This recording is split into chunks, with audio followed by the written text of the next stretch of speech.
Alright, it's time for Act 2 of the event. Let's see what happens this time.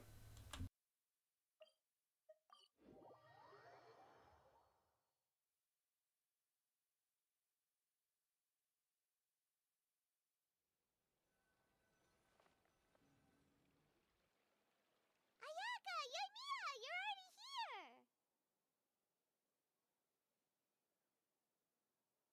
Good morning. Xavier said yesterday afternoon went well. Yeah, and how about you, Ayaka? What were you up to yesterday? After we split up, Ayato went to see Udex Nervillette at the Palais Marmonia. I was originally thinking of going with him, but he said he could manage it himself. He told me to go see the sights around Fontaine and to enjoy the local culture.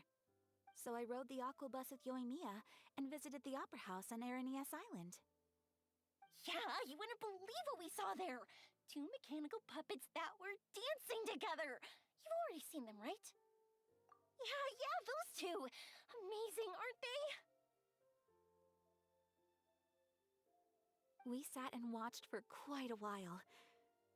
It was mesmerizing, like we could keep watching them forever. Oh, it was the same for us the first time we saw them, too! Afterwards, we went swimming at the beach! Well, diving, to be exact. It was the first time I ever breathed underwater! I held Ayaka's hand and we counted down together. 3, 2, 1, and then splash! We were beneath the waves.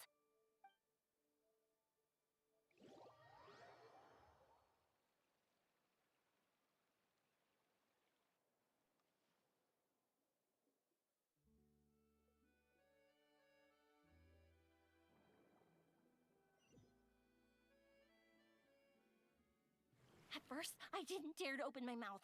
But once I couldn't hold my breath any longer, I decided to take a big breath in. Turns out the water wasn't as salty as I imagined. It didn't really taste like anything at all. Before I knew it, I was breathing like normal down there. It was an amazing feeling. Ayaka said I was too nervous and needed to loosen my grip. She got used to everything way faster than I did. I knew that the Traveler could do it, so I had no doubt we could do it too. That helped me feel at ease as soon as we dove in. The underwater world in Fontaine truly is beautiful. I love seeing the Romaritime flowers blossoming underwater, like little candles lighting up the streets at night. Yeah, and there were so many creatures that we've never seen in Inazuma.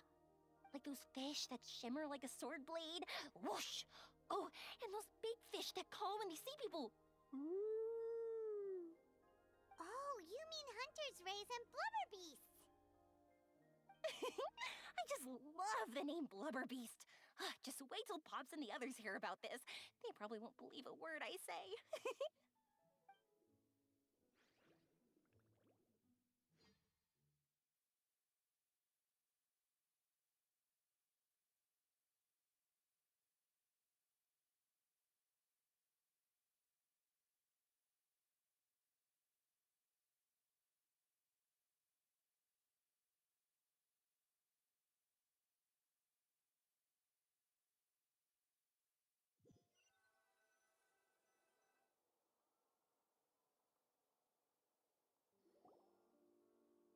Yoimiya was down there for quite a while. It was dark before we finally rode the aqua bus back to the city. I figured she'd want to sleep in today. Yeah, even I was worried I wouldn't be able to get up. I still felt like I was drifting in the waves when I went to sleep last night. But as soon as I woke up today, I remembered that we'd all be shooting a film together, and I was ready to go. Speaking of the film, where's everybody else? My brother and Xavier were speaking to the restaurant owner about using the place as a filming location. They should be here soon. As for the others, We're here. Please excuse my tardiness. I just finished the Special Patrol's 6-mile morning jog. Wait, 6 miles? I'm so tired. I heard you all chatting, so I decided to come down. I sure could use some of that endless energy everyone else has. Good morning, everyone. Boarding. Can someone fetch me a cup of coffee? More milk, hold the sugar. Sure, I'd be happy to do that for you. No, you can't go anywhere. Please, have a seat over here so I can get started on your makeup. The last thing I want is coffee stains on my costumes. I can get the coffee. It's the perfect job for an assistant.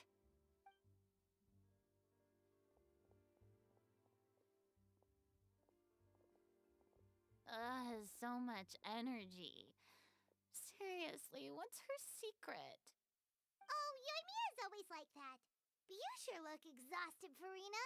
It's because you're not used to waking up so early, huh? Of course not. I spent the whole night reading the novel from cover to cover, marking sections that either need to be omitted or adapted. Wow, Paimon didn't expect you to be so thorough. Well, I was the biggest star in all of Fontaine after all. It takes more than just a pretty face to earn a reputation like that. I know how to get serious when the situation calls for it. I went all out when I was acting as an Archon, so why wouldn't I do the same for my own life? Here's your coffee, Director Furina.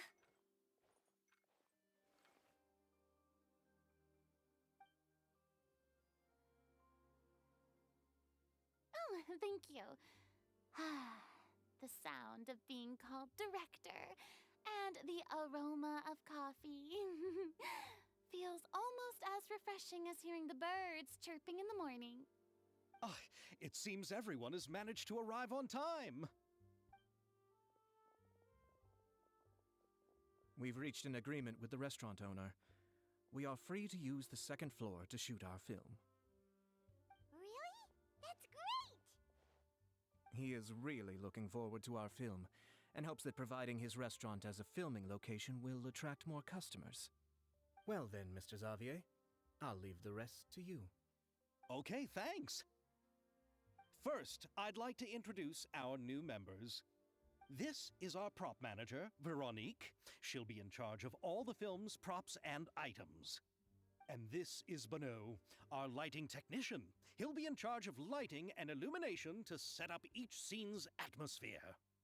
Wow, sure feels like we have some real professionals joining the crew now. First of all, please allow me to first express my sincerest gratitude to everyone in the crew. When my investor informed me yesterday that he wouldn't be able to provide the funds, I really thought that this was the nail in the coffin for this film. I had no idea that I'd find so many people willing to help me on such short notice. Thank you. Thank you all from the bottom of my heart. No need to be so cordial, Mr. Xavier. We're all honored to be a part of this. Your works made a profound impression on me when I saw them back in Inazuma. I am sure that someday, this film will be remembered as a prime example of cultural exchange between Fontaine and Inazuma. Yes, the story is the reason I agreed to join. I can't bear to even imagine what this film would look like without the very best director. Anyway, I would like to make a promise to everyone that as the producer of this film, I'll do whatever I can to ensure that everything goes as smoothly as possible. This is not just my film. It also embodies the thoughts and feelings of every person here, as well as the endless effort we are about to pour into it. So, without further ado, the Two Musketeers will officially begin filming now! You may take it from here, Director Furina. All right, listen up, everyone.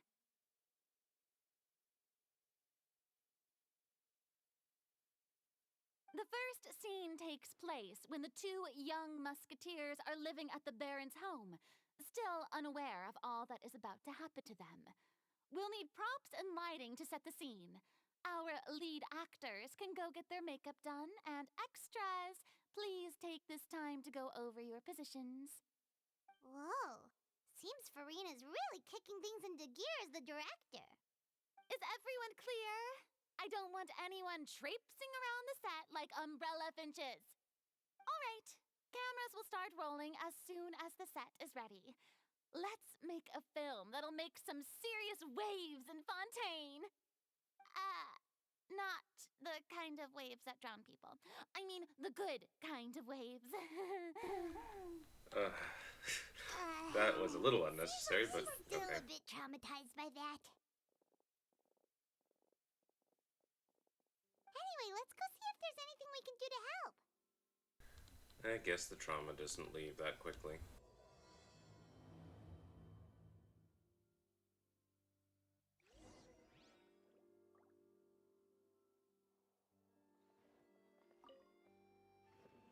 How about here? A little more to the left. You got it. Hey, Yoimiya, do you need a hand? No, I'm fine.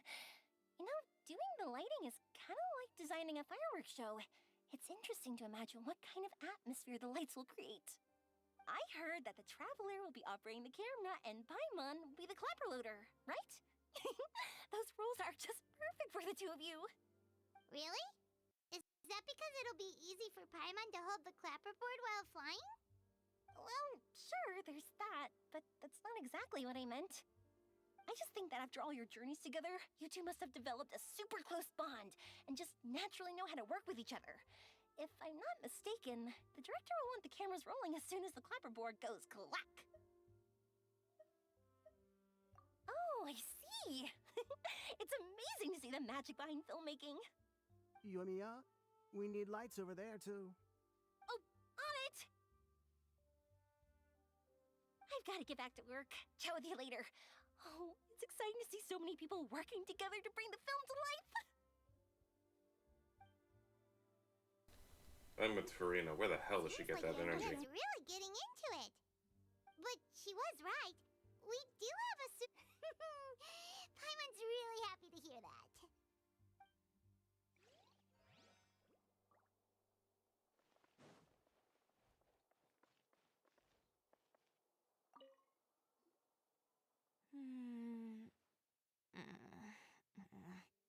Ayaka has mentioned you to me before. She said that you two were great friends when you were kids. No talking. I'm thinking about how to do your eyeshadow. Ah, yes. To help me really look the part. To achieve a more young and naive look for this scene. Are you saying the wrinkles around my eyes are too deep? You just have too much of a calculating look in your eyes. You sure don't mince your words. It seems you really haven't changed much. Quiet.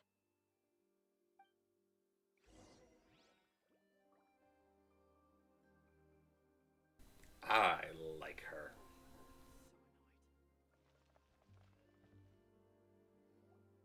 So, this is a real musket?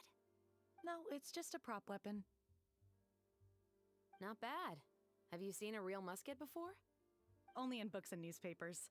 I made this one based on the relative shape and proportions I saw in reference images. When we're filming, some special gunpowder will be applied around the muzzle, which will help create the flash and smoke effects of a real gun being fired. Which means it'll be up to the actors to portray the recoil. That's right. The sound effects for gunshots will also be added in post-production. Thank you, Veronique. I think I know where to start now.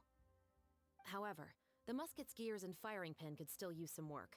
Adding some wear on the metallic components will make them appear more realistic. Also, be sure to rub the muskets with some oil each time before we start shooting. That'll give the impression that the firearms have been well maintained. Good point. You seem to know a lot, Miss Chevres. I assume you use these types of firearms on a regular basis? Yes, I perform routine maintenance on my weapons every day. Just like we as people need to eat and sleep, muskets need to be cleaned and maintained. I also perform similar care for my sword every day, and familiarize myself with its shape and weight, to the point where it feels like a natural extension of my body. Yes, this way, our weapons will never betray us in the heat of battle. Yes, well said. It seems we have the same philosophy on this topic. Oh, sounds like they found a common interest to talk about. Though these props differ from the muskets I use, I can still give you some pointers. Good. I look forward to your instruction. First and foremost, never point the weapon at anyone, regardless of whether it's a real or prop weapon or whether you're holding it or it's on the table. This holds for any time when you're not actively engaging an enemy. Okay, understood. When aiming the musket, extend your arm so that it's level with your shoulder and use your eye to look down the weapon's sights. Like this? Not bad. Now, try saying your lines. This is the end of the road for you. Good. Now turn your body a little. That way, you'll give your enemy less of a target to work with. And relax your shoulders. Here, allow me to demonstrate. This is the end of the road for you. Huh. Excuse me, Miss Chiori. Director Furina, there's something I wish to discuss with you. Oh? What is it? Like this? Yes, much better. What do you think? I do see your point. But are you sure you wish to do this? I believe it would be most fitting. Well, if you insist. All right, I understand. Miss Ayaka, Miss Chevres, could the two of you please come over here? Huh? What's going on? Are we gonna start filming now? Let's go see. What is it? I have a question for you, Miss Chevres. Would you be willing to play the role of a musketeer? What? To clarify, I would like to turn over my role to Miss Chevres. But brother... Don't worry, Ayaka. I actually view this as a good thing. I was becoming troubled trying to set aside some time to speak to the staff at the Palais Mermonia. I would like to have some conversations about the cultural exchange between our two countries, and I've heard that the bureaucratic process here can get rather complicated. Now, I will be able to focus on my work. Besides, you also know that I'm not really one for public performances. Are you really sure? From a director's point of view, I also felt like the relationship between the two musketeers in the original story could be improved. The older brother in the story plays the lead role with his overbearing character, but this causes his character to overshadow that of his sister, and the theme of the two supporting and relying on each other isn't conveyed very well. But if we were to change the siblings to two sisters of a similar age, then that aspect of the story might come through more clearly. Also, I've seen you instructing Ayaka. That cold and dignified personality is exactly what we need for the older musketeer. Of course, even with all these insights, the decision should still be made by Miss Chevres. Chevres mentioned that she really likes the story, right? Paimon bets that she'll take the role. All right, I'll take the role. Good. It's decided then. I'll get started on making edits to the script. We'll also need to make some immediate adjustments to the lighting, props, and costumes. I have a feeling that our adaptation will be even better than the original story. You're doing a great favor for me, Miss Chevres. You have my gratitude. Don't mention it. I like this character, so if anything, I should be the one thanking you. Well, since my brother is the one who brought up the idea, I suppose there's no need to worry. Let's go, Miss Chevres. I look forward to working with you. Please, just call me Chevres.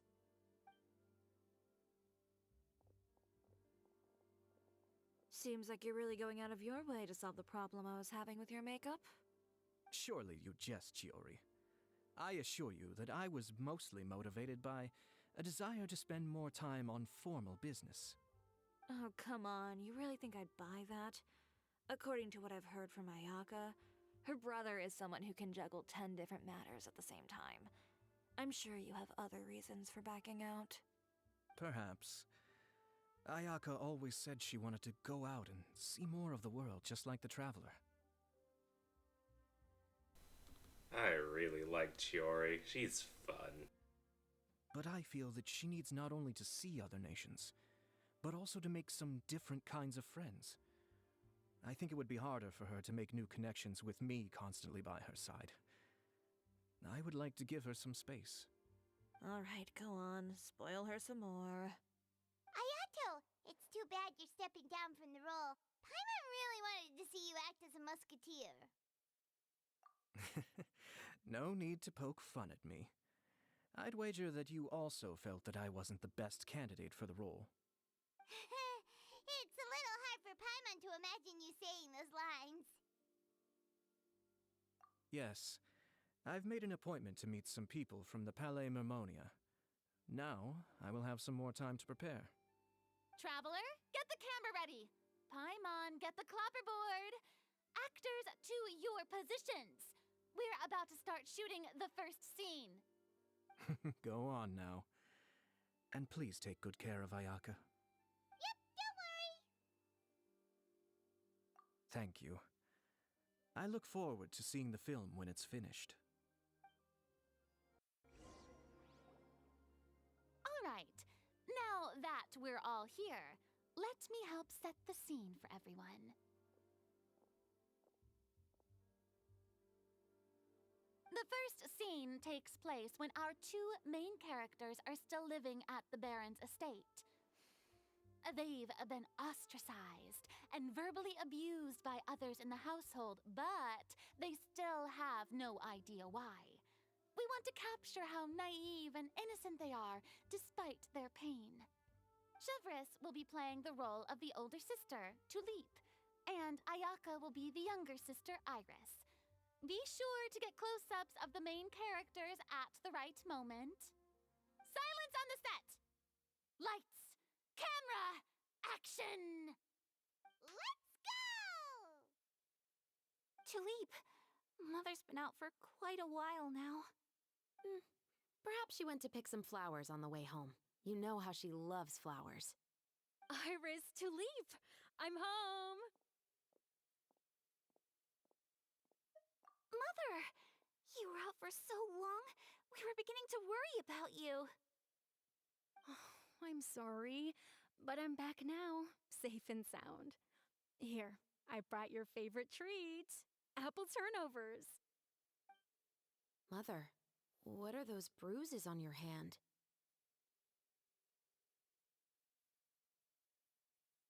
Huh? What bruises? Oh, I must have bumped into something while I was working yesterday. But I didn't notice them this morning. Then perhaps they're from when I accidentally tripped when I was out just now. By the way, did you have fun playing at home?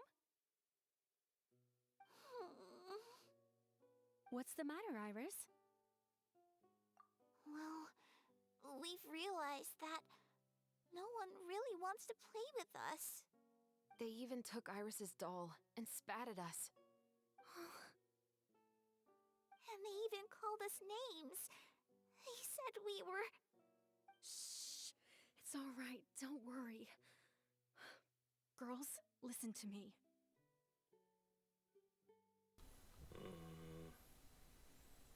Pan over all three or zoom in.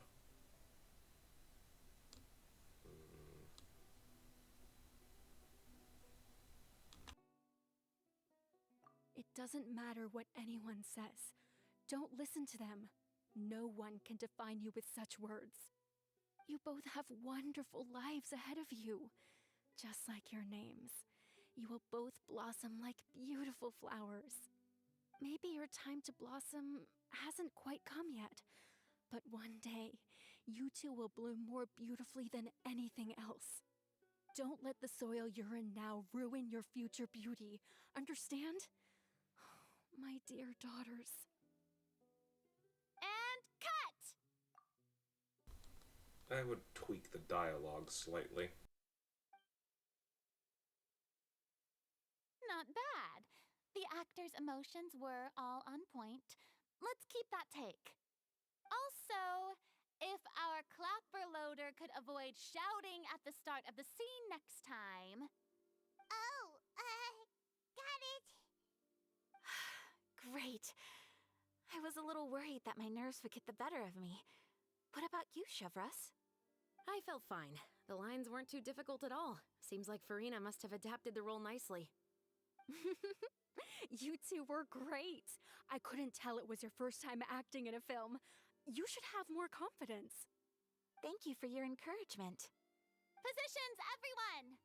We'll move on to the next scene after we try a few more camera angles.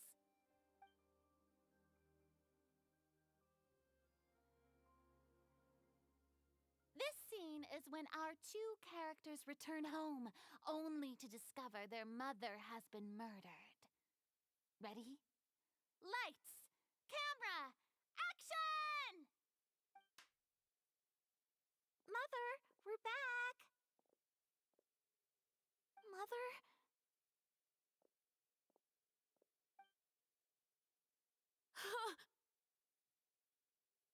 What's wrong, Tulip?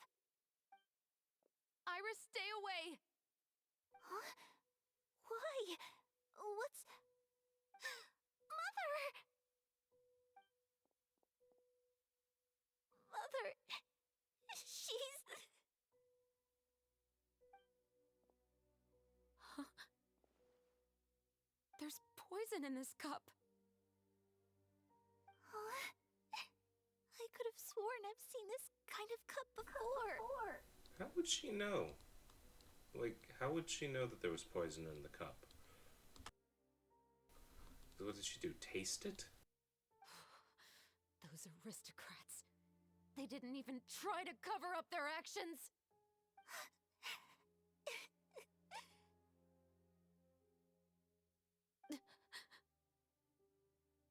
Iris, we need to leave this place.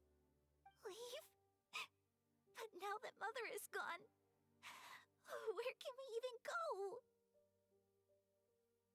Anywhere. All I know is that we can't stay in this house. But are we just going to let them get away with this? We'll have our revenge, I promise you. Just not right now.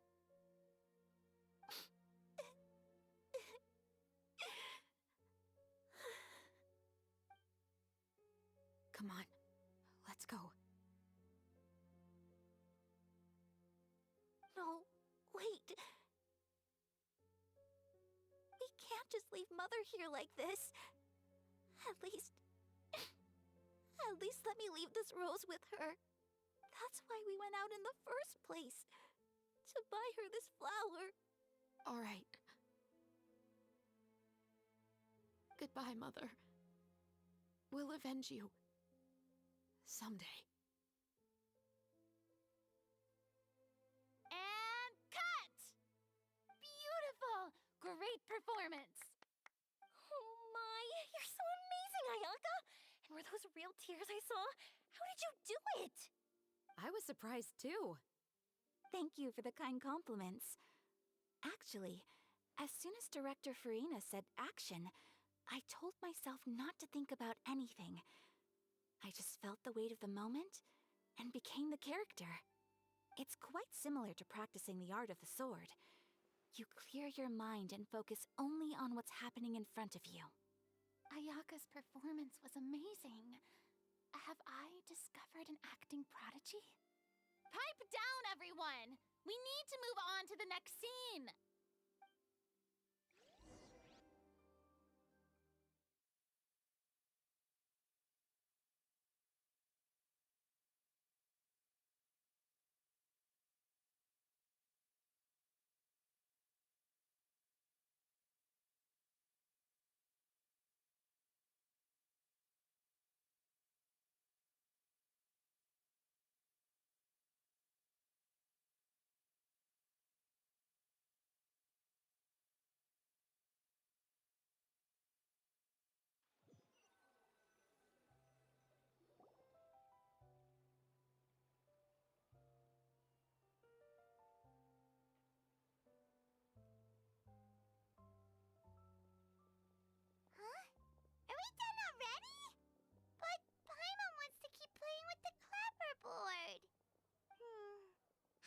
feel, Traveler? Is your arm sore from holding the camera all day?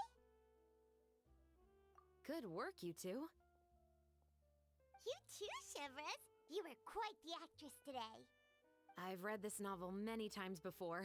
I have a good grasp of my character's mindset. Anyway, do you remember my request from yesterday? Oh, right! We were having so much fun that Paimon nearly forgot! You have a case where the murders seem really similar to the cases in the novel, right? So, how are they similar exactly? In the story, the main characters grow up to become two musketeers, always using their guns to carry out their revenge. And on each of the victims, they place a rainbow rose as a signal that they've returned.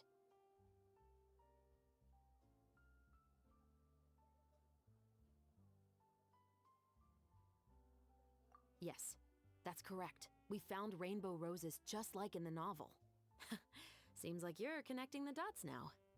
Oh, that does sound pretty concerning. Especially after seeing the script today. Oh, now Paimon can't stop wondering what kind of ulterior motive the murderer might have. What do you think, Traveler? You're smart. Paimon wants to hear your thoughts. Good. On behalf of Fontaine's Special Security and Surveillance Patrol, thank you for your dedication to justice.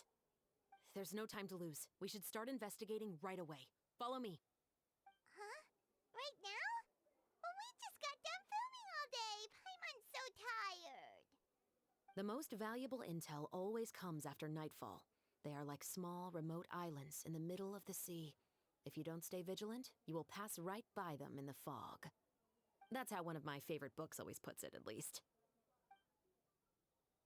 So, where are we going right now? Let's start by checking out some workshops that sell mechanical components. If the culprit is making their own weapons, it's very likely that they'll visit those sort of places.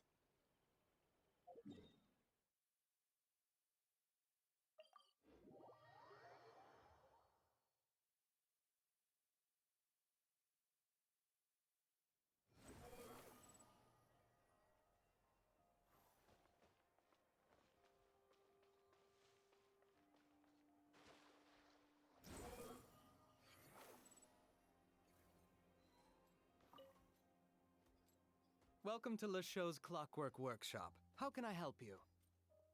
Hello. I'd like to know if anyone has purchased some special components lately. Special components? Sorry, could you be more specific? I mean the kind of components that aren't typically used for clockwork toys, but for firearms. Huh? For firearms? No, we don't sell those sort of things here. Don't misunderstand. I'm not here to cause any trouble. We are merely investigating a case, and we're hoping that you could cooperate. Well, to be completely honest, I'm not even sure what kind of components that would entail. Has anyone ever purchased components here as an individual rather than on behalf of an organization? We have a lot of customers who buy toys, but those who buy components are all regular customers who buy in bulk on behalf of their organization. Is that so? I understand. Thank you for your cooperation. You're welcome. It's the least I can do.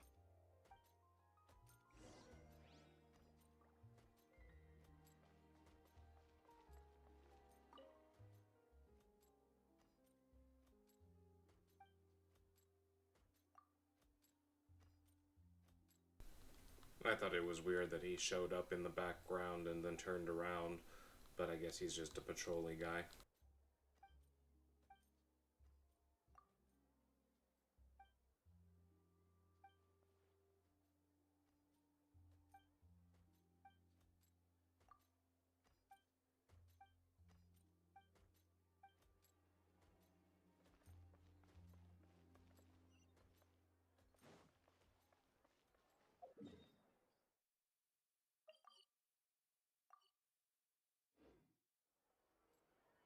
Squall Fury!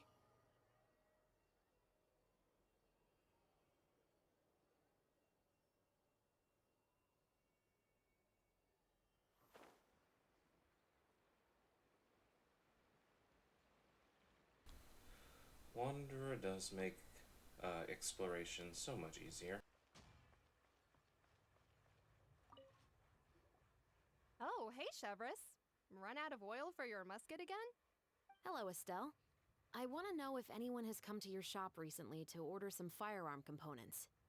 Oh, is this another case? Let me think. I don't think so. Some people have requested that I make some prop guns for the Fontanalia Film Festival, but I refused all of those requests. Oh? Why's that? Because there's no profit! I only make things here that can do some real heavy lifting. I don't have the energy to make some new molds just for the festival.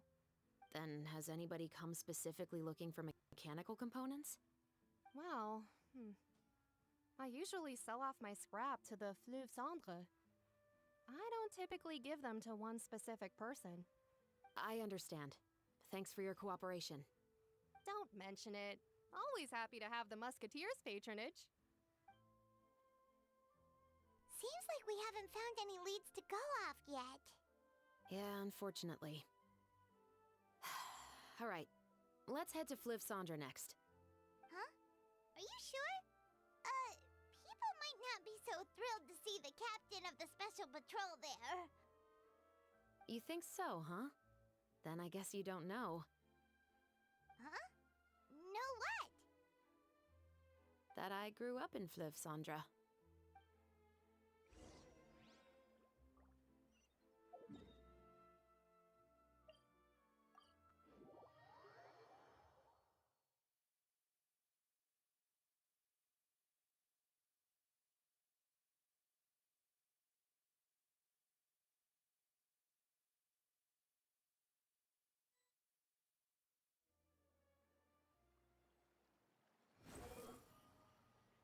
Surge forth. Huh.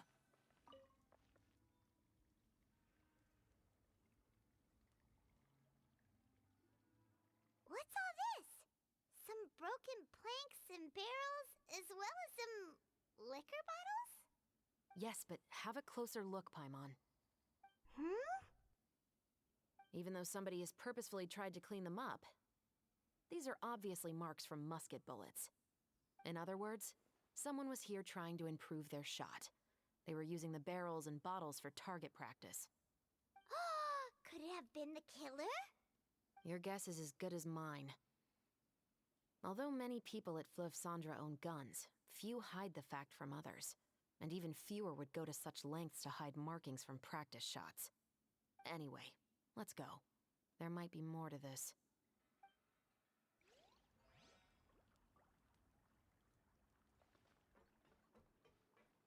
I do wonder what Fontaine's regulations are regarding firearms. Too slow. The nation of justice I expected has some.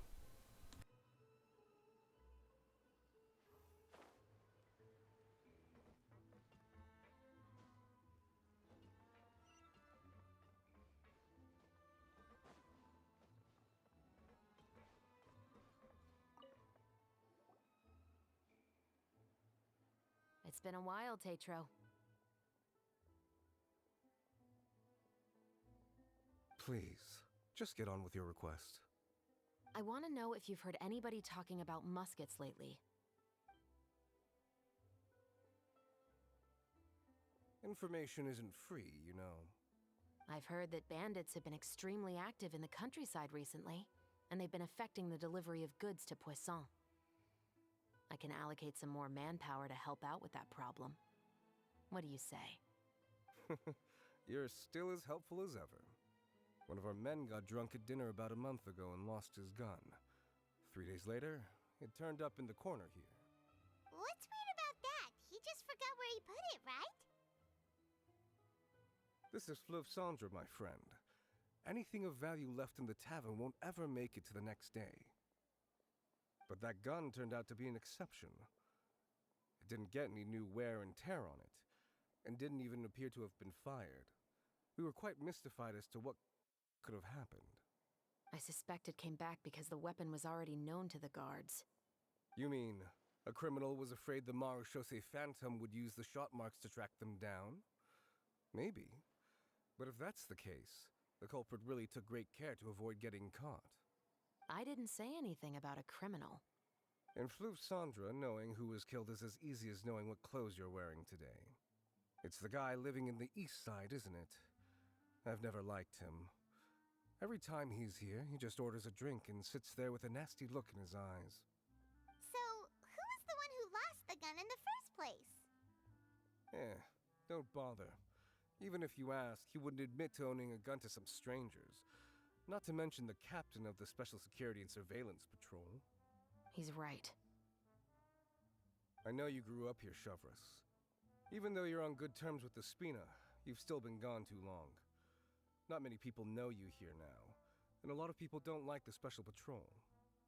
I know. So take my advice and don't show your face too much around here. It's for your own safety. I'll come and go as I please, and I'm afraid I'll be appearing more often due to my work. All right. Don't say I didn't warn you.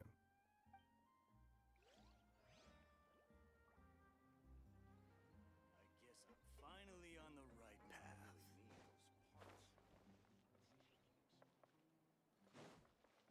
The wind rises. Whatever business you're in, you gotta keep up with the changing times. Huh.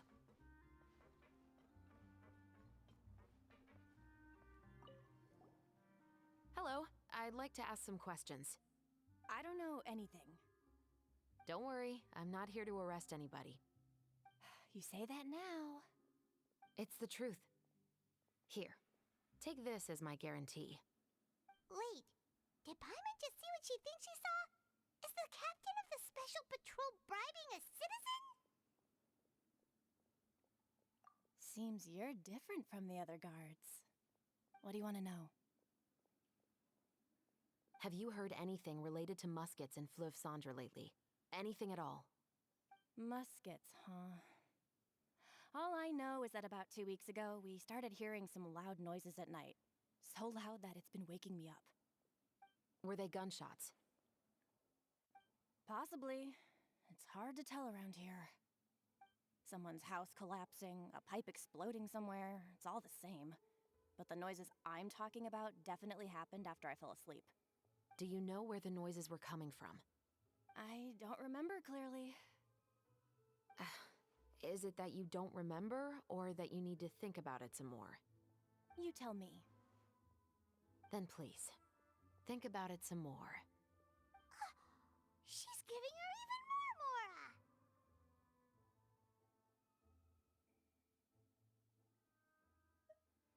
The noises came from the end of the Southern Waterway. I came out and had a look for myself when I wasn't sleeping well, but I didn't dare get too close. That's all I know. All right, I'll take your word for it. Thanks for the pâte de fruits.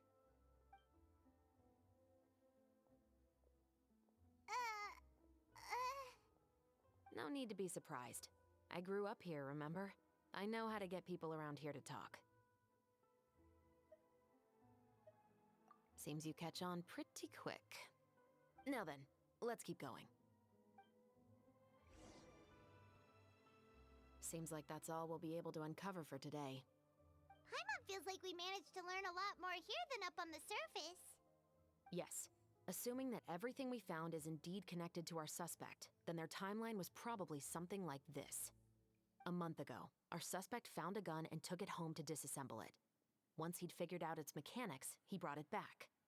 In the following weeks, he used some parts to create his own makeshift musket, and took it to the Fleuve Sandra for target practice. Then, a few days ago, he found his target and carried out the murder. Once the deed was done, he left a rainbow rose on the body, just like the scene in the novel. That all makes sense to Paimon, but we're still no closer to figuring out the killer's identity. The deceased was a resident of Fleuve Sandra. It's said that he was a poor, solitary man. Yeah, that's also something I'm trying to figure out. If we are indeed following the novel, and there's a story behind the murder, then this murder should be an act of vengeance. But according to our investigation, the deceased didn't have any enemies. He was no saint, but no one's heard of a rival who hated him enough to shoot him dead. much less care to leave a rose on his body. What message is the killer trying to convey? And to whom exactly? We've thoroughly investigated that possibility. He claims to have spent the whole day at the Opera House on the day of the murder, and the staff there have confirmed his account. Okay, so he has an alibi. Not only that, he lacks a credible motive as well. He has a family of his own, and both of his parents are still alive. I've looked into his records. He was adopted at the age of 6, and all the proper procedures were followed. There are also records of him at an orphanage before then. In the story, the mother of the 2 musketeers was murdered after the children turned 10. Of course, he could have changed the children's ages, but I don't want to assume anything without evidence. More importantly, I've also had a chat with him in person. He didn't seem like the kind of person who would pull the trigger to kill a man. Then, what should we do now? We have all this new information, but it doesn't help us move forward. Investigations take time. I didn't expect us to catch the culprit in just a single day. How about this? Let's spend the next few days filming with the crew. We can continue the investigation once we're done with the film. I'm sure that given time, new leads will present themselves. Wait, but weren't you saying Intel is like small, remote islands in the middle of the sea just a moment ago? Wouldn't you just miss them if you were to stop looking? Ah, but the book had more than one reference to the islands, Paimon. Oh? What else did it say then? As long as you spend enough time sailing through the fog, you'll eventually come across an island.